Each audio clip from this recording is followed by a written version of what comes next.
Hello, in this video I will show you how to set the time and calendar on a small digital clock with alarm and temperature. We will use these two buttons on the back of the clock for the settings.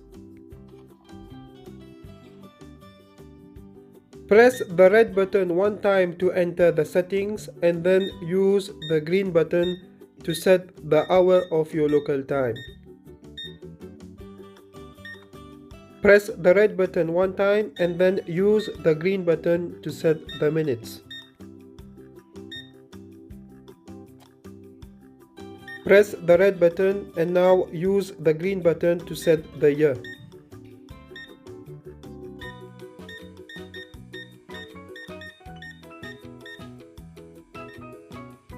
Press the red button one time and then use the green button to set the month.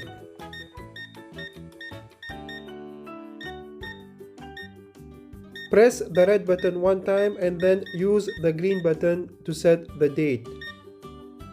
Press the red button one more time to exit the settings. Now you can choose between 12 or 24 hours in the digital time by pressing the green button. The day of the week is automatically calculated by the clock. Thank you for watching this video and please subscribe to my channel.